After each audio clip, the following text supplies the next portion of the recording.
Radio Éxito Educativo con Víctor Núñez.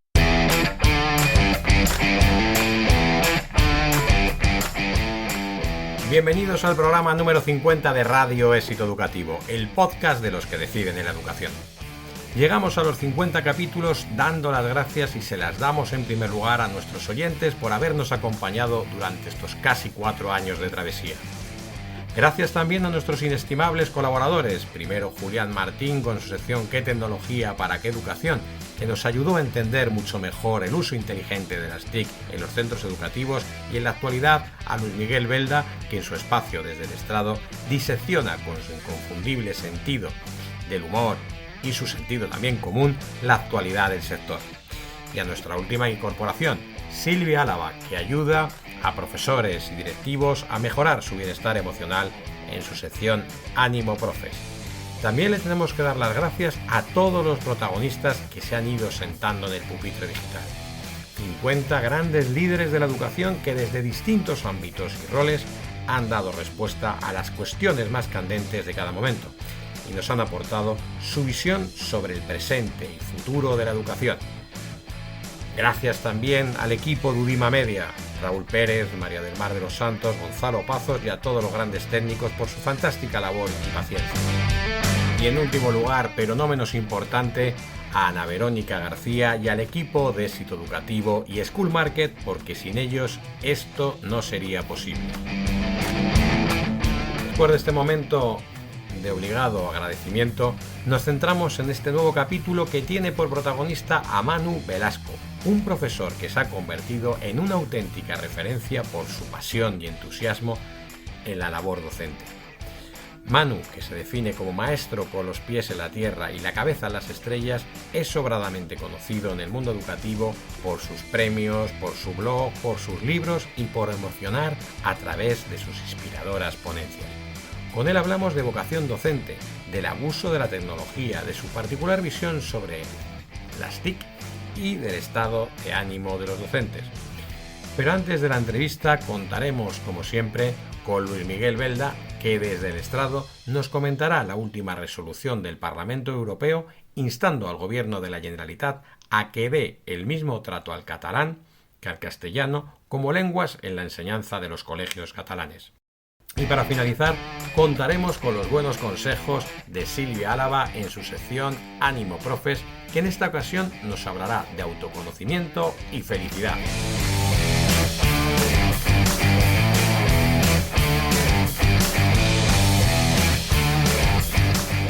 ¡Comenzamos!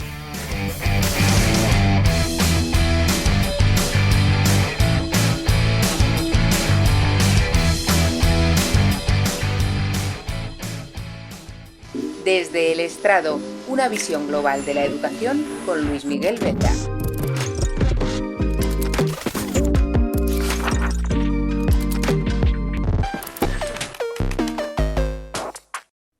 No sé exactamente en qué momento la escuela se convirtió en frente de guerra en Cataluña a propósito de en qué lengua debían enseñar los profesores a sus alumnos.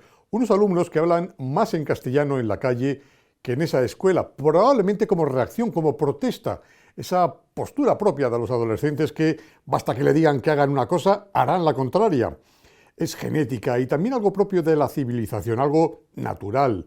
El joven siente una necesidad de que, en fin, ni él mismo se explica, de encontrar su propio lugar, de separarse de sus padres lo antes posible, de generar su propio pensamiento y de hablar del modo que más le interesa o más le guste. Pero los mayores nos empeñamos en que nuestros hijos sigan al menos parte de nuestros pasos. La experiencia personal de cada uno nos demuestra, y con los años mucho más, que no pocas veces nos equivocamos en el deseo de convertir a nuestros chavales en una réplica lo más próxima a lo que somos nosotros. Pero diría que es de lo más natural. Lo que no lo es tanto es que determinadas imposiciones, por llamarlas de alguna manera, vengan de la mano de las administraciones públicas. Bastante es que estemos obligados a pagar impuestos y a respetar las normas de tráfico, lo que, por otra parte, es lo justo y es bueno para todos. Pero que sean las administraciones las que nos impongan a adultos y chavales algunas cosas como aquella lengua en la que debamos expresarnos es no solo de una insolencia sublime, sino de la peor expresión del totalitarismo en toda su extensión. A mí, que soy de natural bilingüe, pues como valenciano aprendí en casa la lengua con la que me relaciono con mi familia, pero con la desventaja de arrastrar por ello la tara de no saber, se lo confieso, decir bien aquello de Madrid. Siempre me dicen que pronuncio mal la D del final, Madrid. Bueno, a mí, y lo he dicho muchas veces, que me crié cantando las canciones del hoy infantil Lluís Llach, hasta de la trinca, que por cierto que bien que lo trincaron en el idioma castellano en los 80 y 90, pese a que uno de ellos llegaría hoy a tomar las armas por la independencia, a mí, digo, me puso muy mal cuerpo todo esto de la obligación de aprender en catalán sí o sí en Cataluña, o de no poder rotular tu comercio en el idioma que más te convenga, o de que no se cumplan las sentencias de un Tribunal Superior de Justicia cuando hay gente en la cárcel por unas cuantas papelinas. A mí, como ciudadano que no vive en Cataluña, en una Cataluña que no es mayoritariamente independentista, por cierto, pues si lo fuera yo mismo les ayudaría a cerrar la puerta por esta parte de aquí. Bueno, a mí lo que en realidad me fastidia es que no sean los independentistas los que hayan llevado a toda una generación, casi tres ya, de chavales catalanes a una situación de histerismo que ha roto el genético y natural consenso que caracteriza a toda civilización que se precie. Lo que me fastidia es que sean otros partidos, que sí se reconocen parte de España, aunque sea solo de boquita, los que en verdad son responsables de este polvo que no dejamos de respirar desde que mi colega periodista, el fugado a Bélgica, cambió la pluma por la espada. Estos días, el Parlamento Europeo acaba de darle un tirón de orejas a la Generalitat de Cataluña por no cumplir lo que la ley dice sobre en qué lengua enseñar a los chavales en Cataluña. Y los constitucionalistas en Cataluña se han puesto de perfil. De los otros uno no espera que lo entienda. Hombre, yo se lo podría decir en valencià, que viene a ser lo mismo que el catalá, y me entenderían. Pero de quienes no son independentistas, eso es lo que crea confusión y eso es lo que a mí me enoja. Y como a mí, a muchas personas a las que las imposiciones solo recuerdan lo que hace 50 años és ja història. I si algú desitja això mateix, que dit ho puc dir però en valencià, a la seva disposició sempre. Ya lo saben, qué fácil sería que se lo hubiera dicho todo en castellano, un idioma que usted entiende, que yo entiendo y que sale más barato.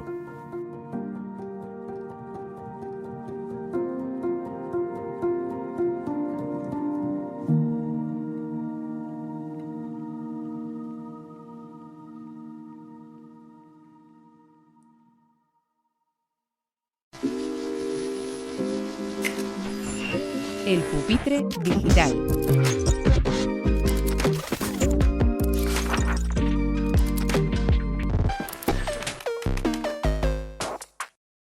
Bienvenidos al Pupitre Digital, el espacio de entrevistas de Radio Éxito Educativo, el espacio que podéis escuchar en podcast en las principales plataformas y verlo aquí en YouTube. Hoy tenemos a Manu Velasco, sobre todo un grandísimo profesor, un entusiasta de la educación. Los que hemos tenido la suerte de poder verle en directo, pues para mí sería como, a los que nos gusta el rock, pues sería como una estrella del rock, pero de la educación. Es profesor en quinto de primaria, es padre de 3 niñas y bueno, pues autor de varios libros, de un blog que ha sido premiado, que es una auténtica referencia. Es también un gran divulgador a través de su labor también en redes sociales, congresos y bueno, pues hay que seguirle, es de las voces a las que hay que seguir en el mundo de la educación y bueno, pues es para mí de verdad una alegría enorme, Manu, contar contigo hoy y que puedas compartir sobre todo pues tu entusiasmo por la educación, que es lo que a mí desde luego más me ha fascinado de conocerte y de escucharte y de verte en congresos, ¿no?, en los que eres habitual. Bienvenido, Manu, y casi empezamos por el principio. Cuéntanos, ¿de dónde viene ese entusiasmo por la educación? ¿De dónde viene esa energía?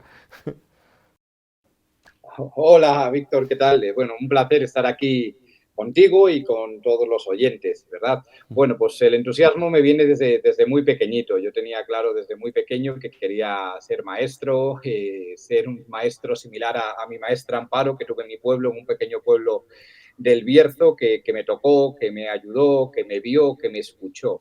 Y desde muy pequeñito tuve claro que quería ser docente, el mejor docente que pudiera ser para ayudar a mis futuros alumnos y alumnas. Y desde ahí me viene, es un trabajo que me apasiona, que me parece realmente uno de los trabajos más importantes en cualquier sociedad, en cualquier país, y que me siento muy afortunado de poder ejercer de día a día. Entonces, bueno, simplemente pues transmito lo que vivo, lo que siento, lo que me pasa día a día con mis alumnos, con mis alumnas, con mis compañeros de trabajo, con mis familias, y eso pues es una fuente de riqueza para mí, de aprendizaje y me da muchas lecciones de vida también. Bueno, además has sido profesor en dos etapas que todo el mundo siempre considera como las dos etapas pues más maravillosas, ¿no? Que son infantil, ahora estás en primaria. ¿Crees que hay mucha diferencia? Porque siempre, y a mí esto es algo que pregunto mucho a los que sabéis, ¿no? A los que estáis en el aula. Yo soy profesor en la universidad y eso es como otro mundo, ¿no? Pero hay muchas diferencias, ¿tú ves muchas diferencias entre las etapas, especialmente infantil, primaria, que es las que tú conoces, pero luego también por tu labor como divulgador, de estar en contacto con mucha gente? Luego es la secundaria, ¿no? Que es como siempre ese salto a veces muy complicado. ¿Tú cómo ves si el sistema educativo en España en cuanto a las etapas y la labor del profesor, si varía mucho en todas estas etapas y si influye tanto también esa vocación, ese entusiasmo, o decae, o es más o es menos en una etapa o en otra? Sí, claro, es diferente, eso está claro, pero quiero partir de la base de que todas las etapas son muy importantes. Infantil es una etapa prioritaria, pero primaria, educación secundaria, vaya etapa más difícil también, y más en estos tiempos, y la universidad, y también la educación permanente, la educación de adultas. Todas son importantes, pero a mí me parece que las maestras y los maestros de educación infantil, lo digo de corazón y no me canso de repetirlos, deberían ser ejemplo y referencia para todas las etapas educativas. Ellos dejan grandes aprendizajes e importantes valores bajo nuestra piel para siempre. Me parece una etapa muy importante, donde ocurren, no solo hablo de 3 a 6, sino de 0 a 3 también. Ese periodo de 0 a 6 de primera infancia es fundamental. No van al colegio solo a recortar y a pegar, sino que se adquieren muchos hábitos, muchos aprendizajes, y el cerebro tiene una plasticidad enorme. Luego a mí me preocupan los cambios de etapa. Por ejemplo, me preocupa el cambio de infantil a primero de primaria. Yo creo que deberíamos infantilizar al menos primero de educación primaria. Estamos sometiendo a los niños a una presión y cada vez tienen que saber leer a edades más tempranas. Ahora mismo en 5 años muchas maestras, muchos maestros de educación infantil están agobiados porque tienen que hacer que sus niños y niñas lean incluso cuando no están preparados para ello, porque en primero de educación primaria solemos ponerles un libro y el proceso de lectoescritura finaliza en segundo de educación primaria. Si un niño está preparado para leer con 4 años, con 3, que lea, pero si no, no deberíamos forzar este tipo de aprendizajes y deberíamos dar el tiempo que se merecen. Igual que creo, y siempre lo he dicho, hay que primarizar al menos primero de educación secundaria. Esos son alumnos que antes estaban en 7º y 8º de GB en un colegio, en una escuela, y que de repente se enfrentan a un instituto donde hay un cambio radical. Y cuando digo primarizar, no estoy diciendo que hay que bajar el nivel. Yo no voy por ahí. Es otro acompañamiento, otra atención que estos niños que solo tienen 12 años pues necesitan. Yo insisto, en mi colegio tenemos infantil, primaria y educación secundaria y hay una coordinación total y me parece que las 3 etapas son fundamentales y todas tienen lo suyo, son realmente importantes y no nos podemos echar la culpa. Creo que tenemos que estar unidos, trabajando en equipo y no decir que en primaria están mal porque se han preparado mal en infantil o que en secundaria llegan mal o sin una base porque se han preparado mal en primaria. Yo creo que ahí no está la solución. Está la solución en acercarnos, en coordinarnos y en trabajar en equipo.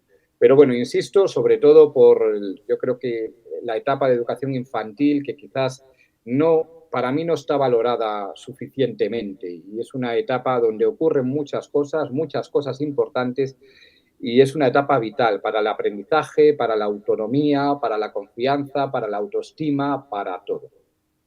Y no sé si te he respondido bien. Sí, perfectamente. Sea de infantil, sea de primaria o sea de secundaria, ¿cuáles son las 3 condiciones sine qua non que debería tener un buen maestro? Pues para mí un buen maestro tiene que saber, yo creo que tiene que saber mucho. Nuestra función tiene un gran rigor y tenemos que leer, tenemos que investigar, tenemos que formarnos, porque yo no puedo enseñar lo que no sé, igual que no puedo dar lo que no tengo. Yo creo que la formación es fundamental y cuanto yo más sepa, mejor podré llegar a mis alumnos y dotarles de conocimientos, desarrollar competencias. A mí el saber en ese sentido de un docente me parece muy importante y va con nuestra profesionalidad. Otro aspecto que me parece muy importante, aparte de ser, de saber, es que sea un maestro que sea empático, que tenga capacidad de escucha, capacidad de mirada, que se convierta en un experto en leer miradas, porque cuando algo le ocurre a nuestros alumnos que les desborda el alma, la boca se calla y los ojos hablan. Y tenemos que mirar esos ojos, saber estar ahí para atenderlos, para escucharlos, saber acompañarlos. Y otra pauta que yo creo que es importante, ahora hoy en día se habla mucho de innovación educativa, yo estoy de acuerdo en que hay que innovar, hay que cambiar, hay que dar la vuelta en todo, pero difiero en cómo lo estamos haciendo en muchas ocasiones porque se nos olvida una premisa básica que es dialogar con la tradición. No podemos entrar en guerra con ella, yo creo que la innovación educativa tiene el corazón antiguo y solo tenemos que hacer que ese corazón vuelva a latir. Bueno, que me voy por las ramas, me suele pasar, pero yo creo que esta tercera característica es que estos profesores que debemos saber que la innovación educativa no está en la tecnología, en la metodología o en el instrumento, sino está en la manera en la que miras a tus alumnos día a día. Yo puedo tener el mayor método de innovación educativa para el área de matemáticas, que si no tengo la actitud, la formación, los conocimientos suficientes, no me sirve absolutamente de nada. Entonces yo creo que la actitud es muy importante, la actitud con la que nos enfrentamos a nuestra clase, a nuestros grupos, a nuestros compañeros, a nuestras familias. Ahí está la innovación educativa, porque hoy en día asistimos a un momento de pirotecnia tecnológica, pedagógica, metodológica que nos puede confundir. Innovar no es saturar, innovar no es adornar, innovar no es maquillar para que todo siga igual. Entonces un buen maestro, no me gusta dar consejos, pero yo creo que tiene que saber esto, que innovar no es adornar para que todo siga igual. Sí, la verdad es que vivimos un tiempo en el que casi se ha planteado una especie casi de guerra civilismo educativo entre los profesaurios y los profesores que abogan por prácticamente abolir, ¿no?, la educación tradicional y que todo sea algo que no sé, basado únicamente en la innovación. ¿Tú cómo percibes también esa lucha? ¿Crees que es buena para la educación? Igual está pasando un poco, y que si quieres lo conectamos también con la tecnología, ¿no?, con el debate con la tecnología que se está viviendo además a nivel político, y no solo en España, sino también en Europa.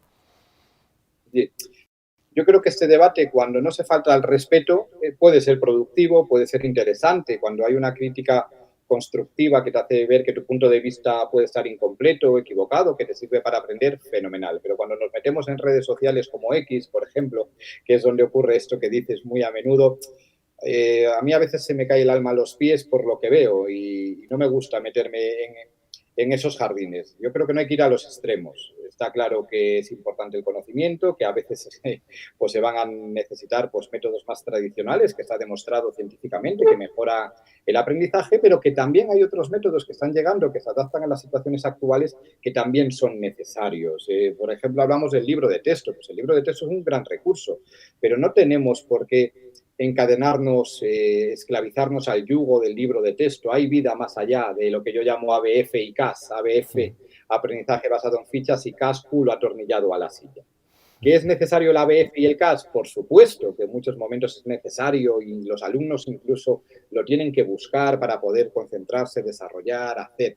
Pero que hay otras formas de aprender también y que también está demostrado, que hay muchas investigaciones en esa línea que demuestran que mejoran los resultados de aprendizaje. Entonces, no nos podemos ir a los extremos. Hay cosas que hemos tildado de tradicionales, muy antiguas, que hemos sacado del sistema educativo que no deberíamos haber sacado porque tenían una demostrada eficacia, y hay cosas también pues muy novedosas que están entrando en el sistema educativo que quizás deberíamos ser más prudentes y esperar a ver si dan los resultados que tienen que dar. Entonces yo creo que que en la prudencia, en situarse en el centro está la virtud. A mí me cuesta, yo no lo veo ni todo negro ni todo blanco y dependiendo también hay que adaptarse. Lo que me funciona a mí en mi clase de quinto B, a lo mejor mi compañero en el mismo colegio no le funciona en quinto A, pues imagínate en otro colegio que esté en Cádiz, que esté en Galicia, que esté en otro sitio. Entonces, el mayor experto en el aula es el propio docente que tiene a sus alumnos delante y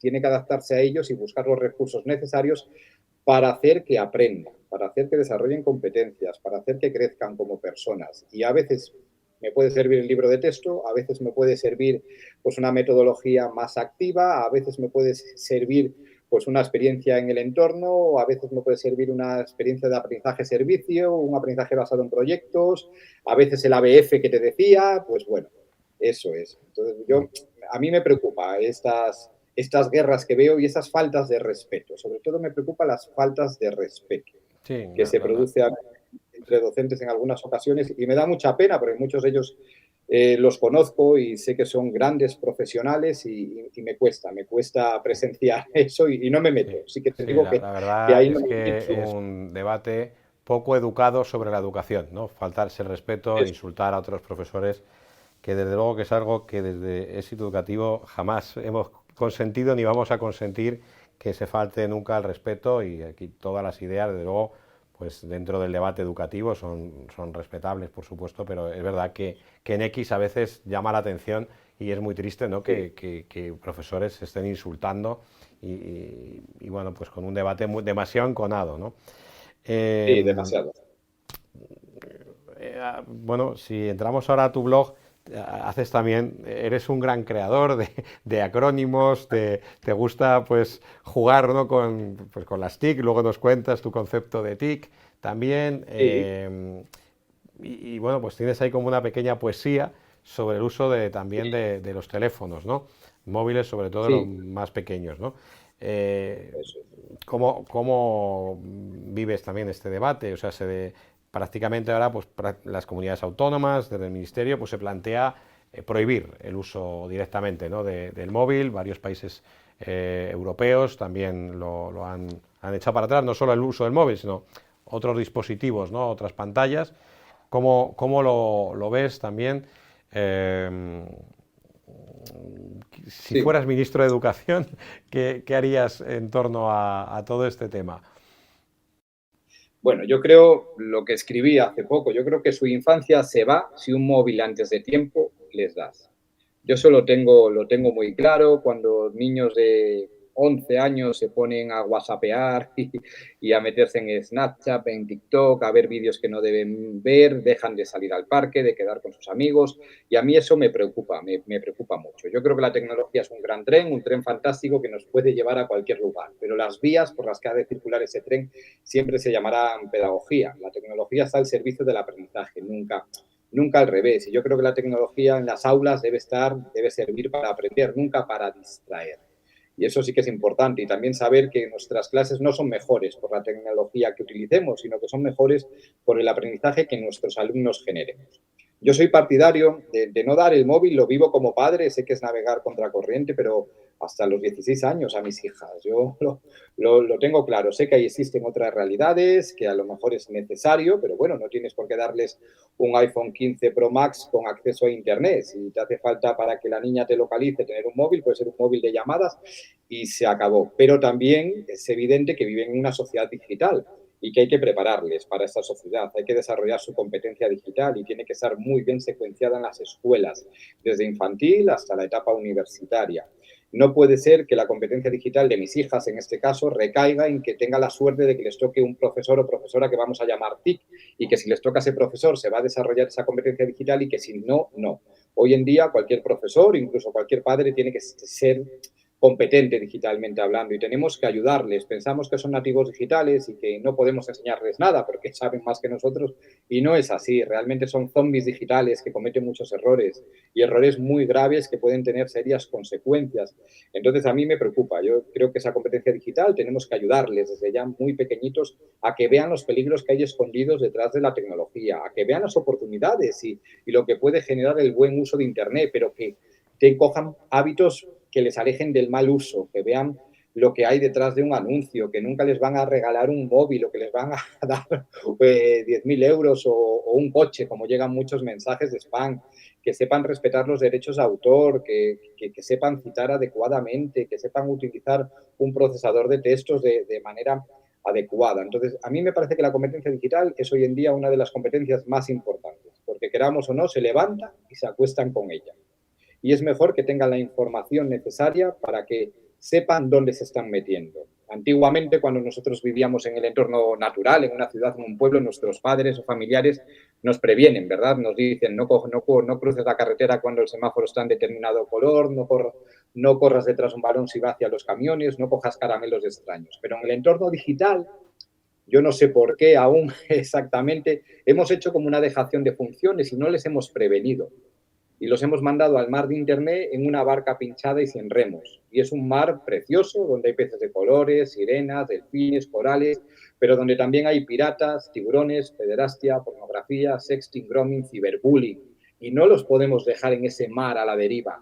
Somos responsables los adultos, tanto la familia como la escuela, y muchas veces la familia no es capaz y tenemos que acompañar desde la institución educativa o como desde las propias tutorías. Y a mí me parece fundamental. Yo no prohibiría la tecnología, está claro que es un recurso, pero es un recurso más. Yo creo que hay que cuidar mucho el equilibrio analógico-digital, utilizar la tecnología para potenciar el aprendizaje, para enriquecerlo, para desarrollar la competencia digital, pero nunca dejando de lado la importancia de lo analógico, de la hoja, del papel, del texto, del libro, de la motricidad fina. A mí eso también me parece muy importante. Como te dije antes, el equilibrio me parece fundamental, pero vivimos en la realidad que vivimos y si ellos viven en formato analógico y digital, hay que educarles en formato analógico y digital para que estén preparados.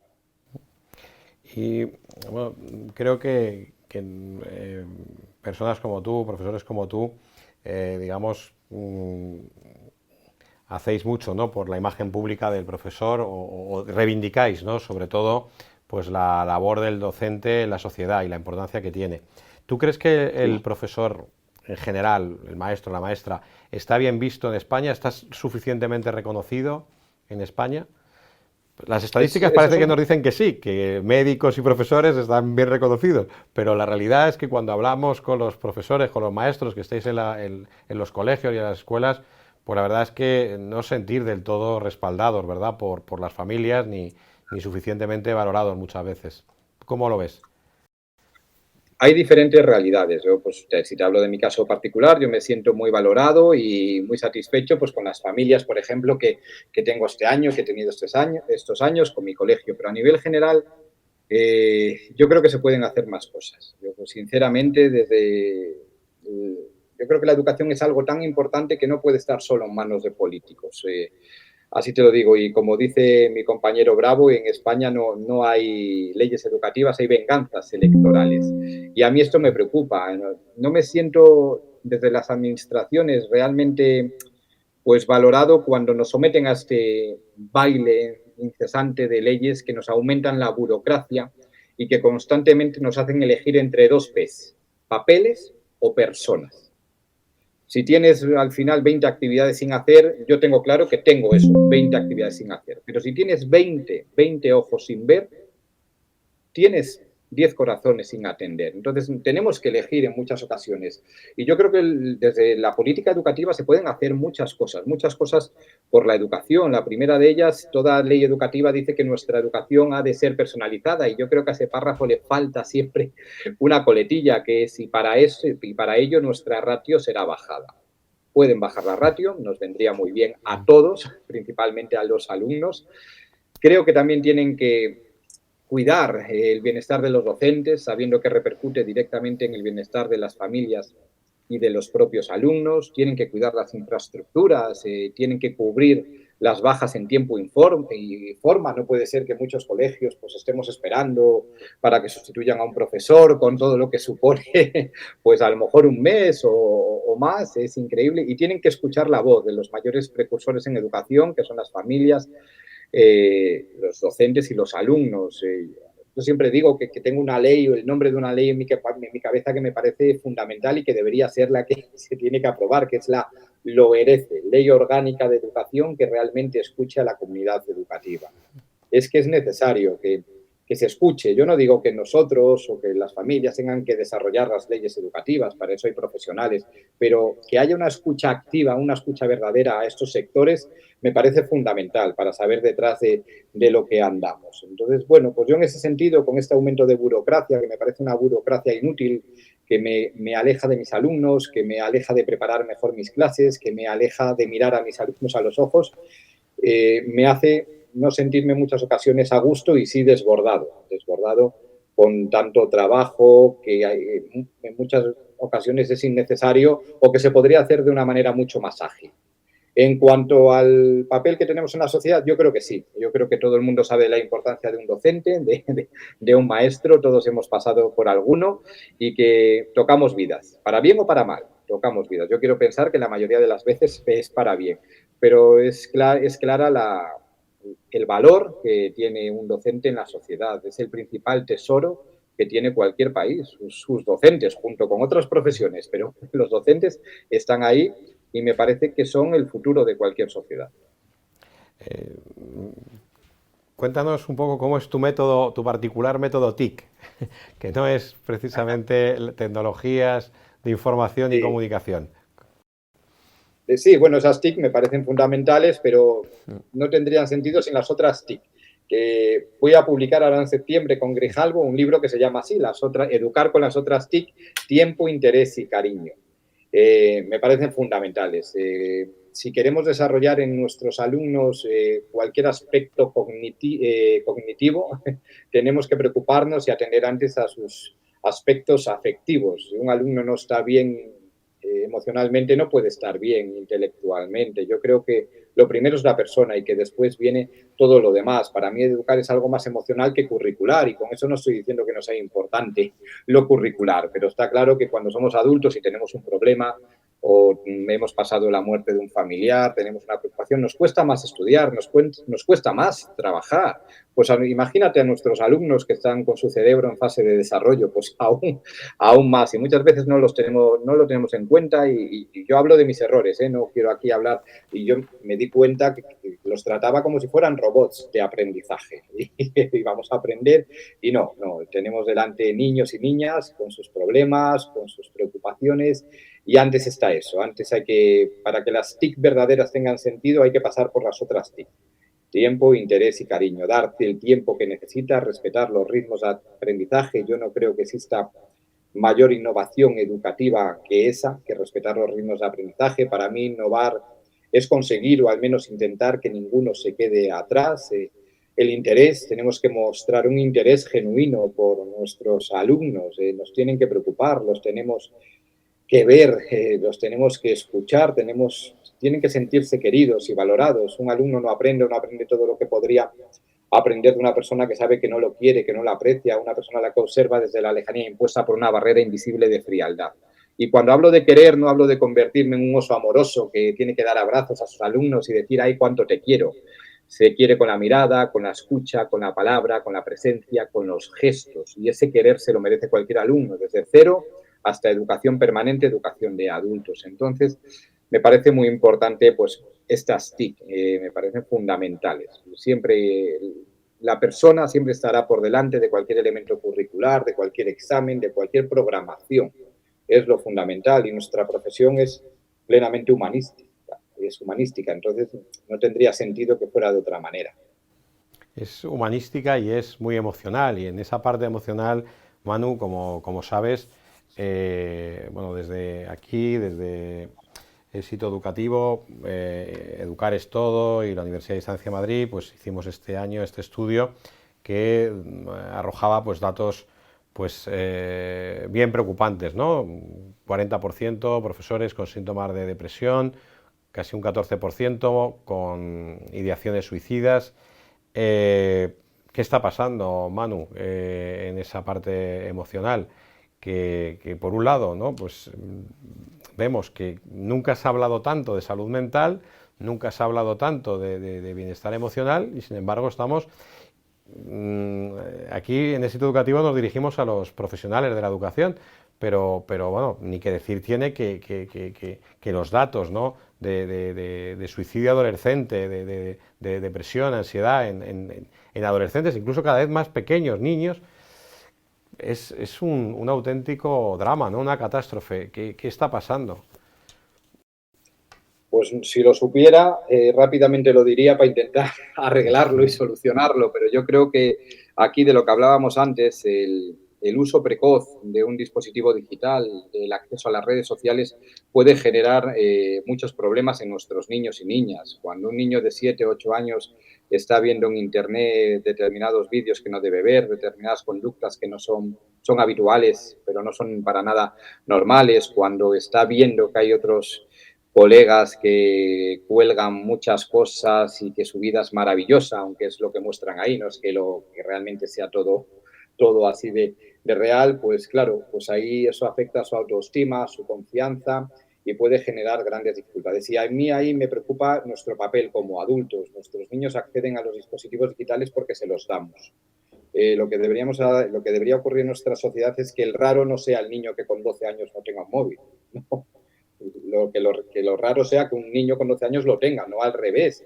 Y eso a mí me preocupa. Un móvil con acceso a Internet, se meten en diferentes chats, juegan a juegos o a videojuegos que no deben jugar. Y hoy en día es muy común ir por la calle y ver a niños incluso con un carrito, que van en carrito con un soporte y que ya están consumiendo una pantalla. Entonces, yo creo que ahí el acceso a toda esa información que tienen, el acceso a esas cuentas de otros adolescentes que siguen o de otras personas que siguen, les distorsiona su realidad y ven que ellos no pueden llegar o que en este momento están viviendo una vida que a lo mejor no les gustaría vivir y seguro que es una vida maravillosa.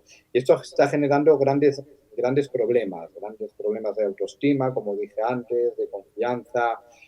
Y a mí me preocupa mucho, Víctor, pero no, realmente lo único que podemos hacer como docentes es acompañar a las familias, decirles, remarcarles muy claro la edad legal para que sus niños y niñas tengan el acceso a una red social, que se sitúa en España más o menos en los 14, 16 años, pero yo también te digo que conozco muchos casos de niños que con 8, 9, 10 años frecuentan TikTok e Instagram tranquilamente. Entonces, por ahí viene mucho de esto. Luego habrá más causas, pero yo creo que en este aspecto, las redes sociales, el mal uso de Internet, darles un móvil cuando su cerebro no está preparado para ellos, es como dar un coche a alguien que no tiene el carnet de conducir, pues al final generas un accidente. Pero lo malo de esto es que el accidente, el principal daño se lo llevan ellos mismos y tenemos que tener mucho cuidado y tener en cuenta nuestra responsabilidad como sociedad al respecto y dar ejemplo. Porque muchas veces estamos muy preocupados por cómo nuestros niños y niñas utilizan los dispositivos digitales y no nos preocupamos nada por cómo nosotros lo utilizamos. Y realmente nosotros lo utilizamos muy mal. Desde que son muy pequeñitos utilizamos como padres, como tíos, como familiares, los dispositivos como aparcaniños, como apaganiños. Los metemos en el coche, vamos a cualquier lado y sin que me lo demanden, les ponemos una película en vez de hablar con ellos, cantar, mirar por la ventana, jugar. Y al final les acostumbramos a ese dispositivo digital y hay niños, como dice Álvaro de Bilbao, de 3 años que saben utilizar la tableta y que no saben hacer una voltereta. Y eso es preocupante, es muy preocupante. Hoy más que nunca nos tenemos que convertir en diseñadores de experiencias analógicas que les hagan ver el lado importante de la vida, la salida a un parque, a la montaña, a una granja. A mí me da mucha pena cuando voy a un bar o a un restaurante y veo que una familia está comiendo y sus hijos de 8, 9, 10 años se pasan toda la comida mirando una pantalla y no hablan con sus padres. Y me da más pena aún cuando son sus padres los que están mirando la pantalla y dejan de mirar a los ojos de sus hijos. Entonces, es algo que nos debemos replantear como sociedad, pero no es algo que solo afecta a los niños. Es algo que nos está afectando a nosotros, que nosotros como sociedad adulta estamos haciendo mal. Y ellos están aprendiendo. Porque no hay nada que eduque más que el ejemplo. Y el ejemplo educa y maleduca. Entonces tenemos que tener muy en cuenta eso por los daños colaterales que pueden tener de cara al futuro y estos informes devastadores que habéis hecho. Entonces, bueno, yo creo que por ahí va un poco también el tema. ¿Y los profesores qué podemos hacer para mejorar su salud mental? Bueno, has apuntado también la burocracia, esos papeles que ahogan al profesor. Y bueno, y en el estudio que hemos realizado, pues aparecía, ¿no?, como la burocracia y los cambios políticos, que lo que tú consideras también, y tienes ahí en tu blog ese zapping educativo continuo, ¿no?, de cambios políticos, legislativos, estos ajustes de cuentas, ¿no?, que se hacen Sí. con las leyes educativas. ¿Crees que el profesorado, o sea, podemos permitirnos el lujo como sociedad de tener a un profesorado con un 40% que muestre síntomas de depresión, aparte de la burocracia, aparte de los cambios legislativos, que son cuestiones exógenas? ¿Crees que se puede hacer algo también desde las propias escuelas? ¿O qué Sí, sí, consejo le totalmente. podrías? Tú eres un profesor que cuando se te ve, pues transmites entusiasmo, transmites pues muy buena energía y pasión por la educación, pero hay profesores que hablando con ellos, te confiesan, dices, estoy agotado, estoy pensando en dejar la profesión. ¿Cuántos profesores están dejando la profesión? Incluso profesores en la escuela pública que tienen una plaza asegurada y demás. ¿Crees que podemos hacer algo más también? O sea, más allá de... Porque si tenemos que esperar las soluciones desde los políticos, pues creo que va a ser Ya. complicado, ¿no? Pero ¿qué podemos hacer también como comunidad escolar, como sociedad? Al final la sociedad la conformamos todos, ¿no? No solamente podemos esperar. ¿Crees que desde los colegios se puede hacer algo más también por mejorar la salud mental del profesorado? Totalmente. Cuidar al que cuida. ¿Quién cuida al que cuida? ¿Quién cuida al docente? Si no somos nosotros, pues es imposible. Yo creo que cualquier colegio, cualquier equipo directivo tiene que hacer todo lo posible porque haya un buen clima de centro.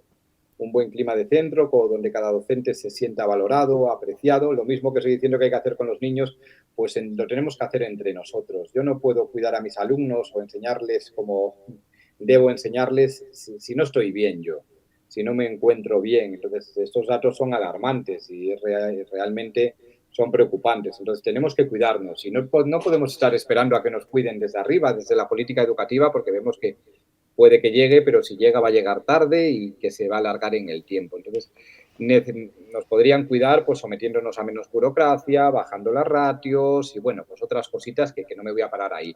Pero sí que podemos entre nosotros tener un buen clima de centro, cuidarnos, tener espacios, reuniones productivas, ágiles, dar espacio pues a la escucha, no solo hablar de educación dentro de los colegios cuando tenemos esas reuniones, sino que haya ese espacio más abierto, más flexible para hablar de nuestras vidas, para conocernos mejor, para desahogarnos. Yo creo que es realmente importante y fundamental cuidar al que cuida. ¿Y quién tiene que hacerlo? Pues los docentes entre ellos y el equipo directivo velar por sus docentes. Yo veo el equipo directivo, no veo el equipo directivo como una locomotora que arrastra vagones sin más, sino como una fuerza capaz de hacer florecer cada una de las plantas que tienen su centro educativo, que son los docentes, capaz de hacer que cada uno se sienta bien, que cada uno se sienta valorado y se sienta motivado.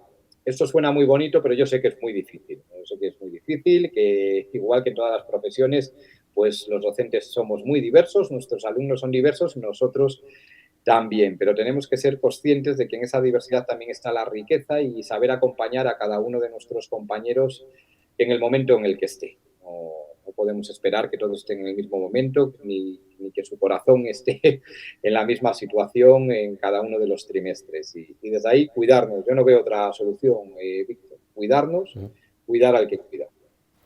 Sí, porque a veces yo creo que somos una sociedad que siempre estamos pidiendo que desde fuera nos vengan las soluciones, pero yo creo que igual también los profesionales de la educación podemos también buscar soluciones dentro Sí. de nuestras propias instituciones, de nuestro propio trabajo y del propio ambiente, ¿no? Que al final ese ambiente lo hacemos también nosotros, ¿no?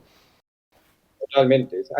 Yo creo que hay que reivindicar, decir las cosas que tengamos que decir. Yo no me canso de decirlo siempre que tengo ocasión, que la ratio, que lo que haga falta. Pero luego, poco a poco, hay que salir de la cofradía de la queja para actuar. Es decir, yo sé que eso está mal, pero no consigo nada quejándome todo el año. Entonces voy a pasar a la acción. Tengo un compañero que está pasando dificultades o yo mismo que estoy quemado, pido ayuda. Hay que romper esa barrera. Yo estoy mal, estoy saturado, no puedo. Pide ayuda a tu paralelo, pide ayuda al compañero que te la va a dar, que te va a ayudar, que te va a liberar, que te va a acompañar. Yo no creo que tengamos mejor aliado que nuestro paralelo, nuestro compañero de trabajo, ni mejor formador que ese. Yo voy a muchos congresos y allí aparecen miles de docentes, pero ya siempre lo digo, la mejor formación la tenéis en el compañero de al lado, lo tengo clarísimo, y el mejor cuidado está en el compañero de al lado.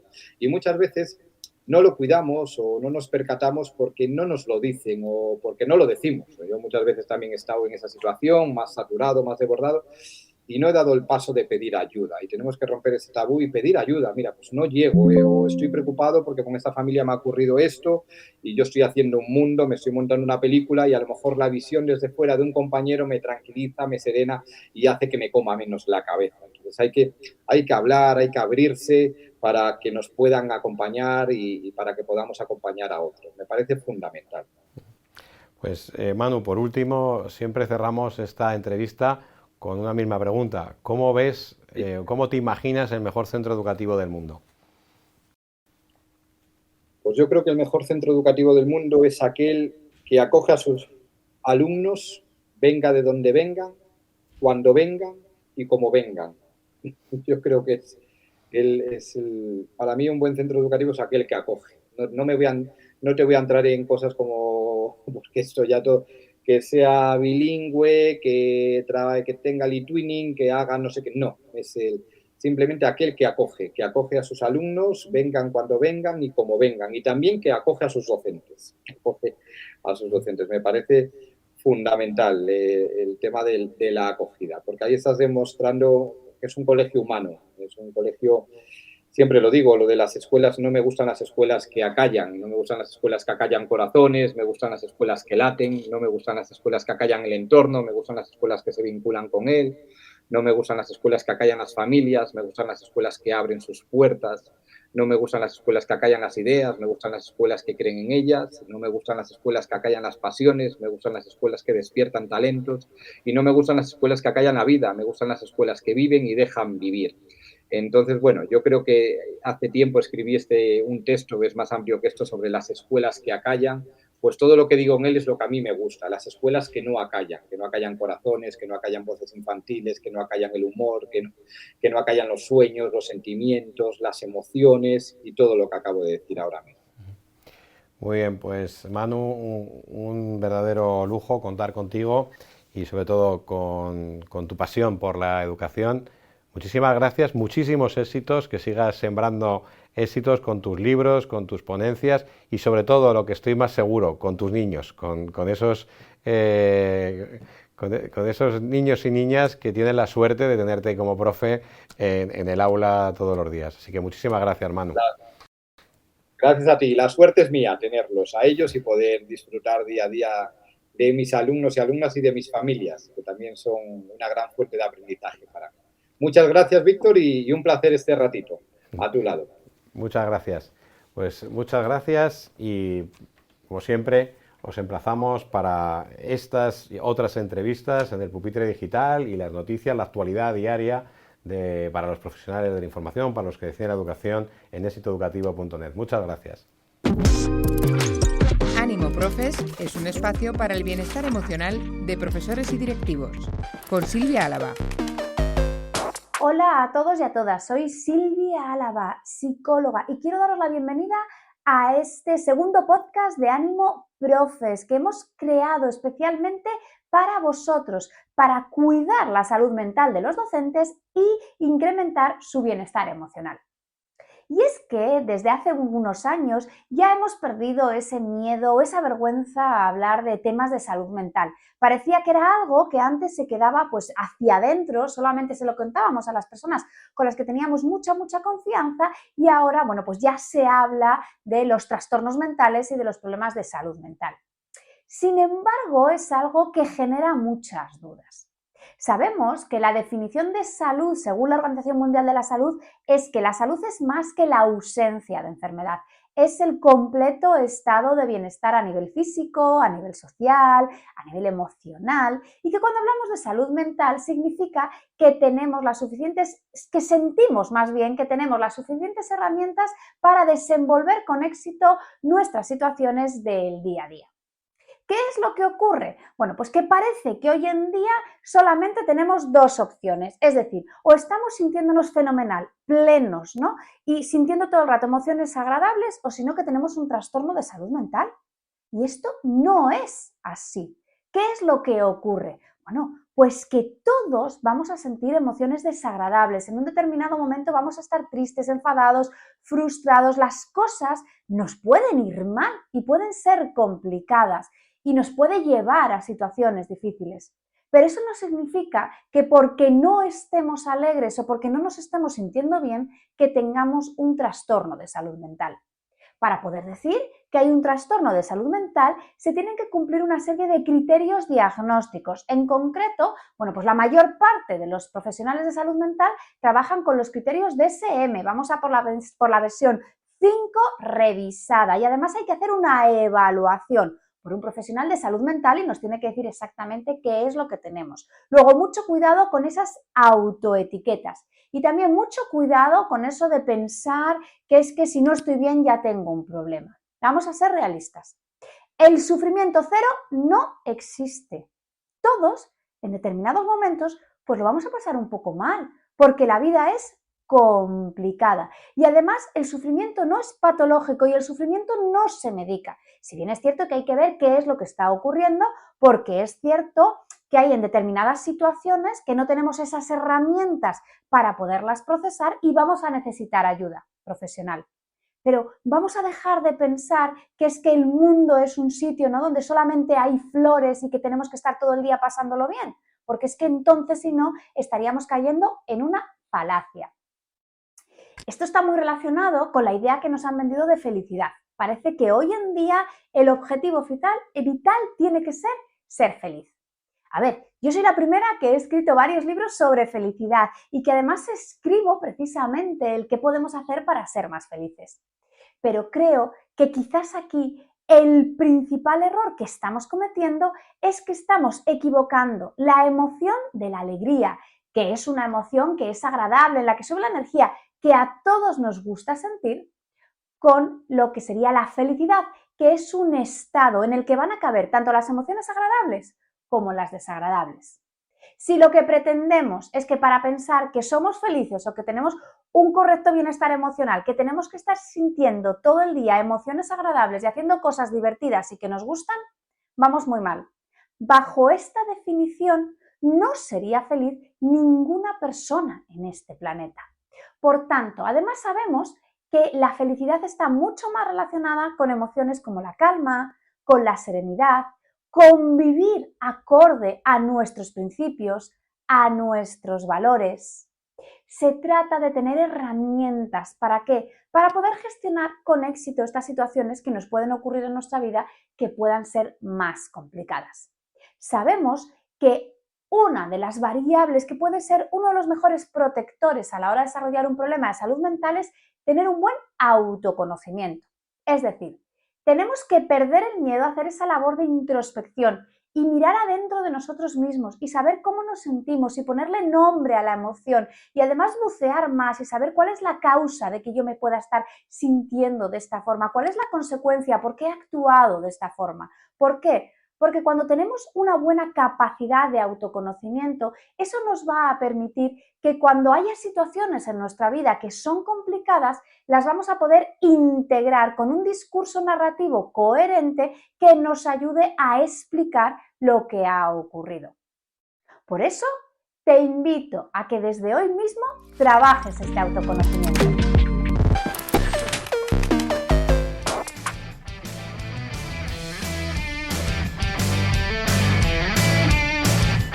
Y hasta aquí el programa 50 de Radio Éxito Educativo. Un cordial saludo de parte de Víctor Núñez y de todo el equipo que hacemos Éxito Educativo. Nuestro agradecimiento a nuestros patrocinadores School Market, primera agencia de marketing educativo de España, y al grupo Cefudima. Os recordamos que nos podéis seguir a diario a través de exitoeducativo.net y nuestras redes sociales. También podéis escucharnos en las principales plataformas de podcast y vernos en nuestro canal de YouTube. No olvidéis suscribiros a nuestra newsletter y distintos canales y dar al like si no queréis perderos ninguna novedad. Y además mostrarnos así vuestro apoyo al programa. Muchas gracias, muchos éxitos, mucha fuerza y educación de calidad para todos.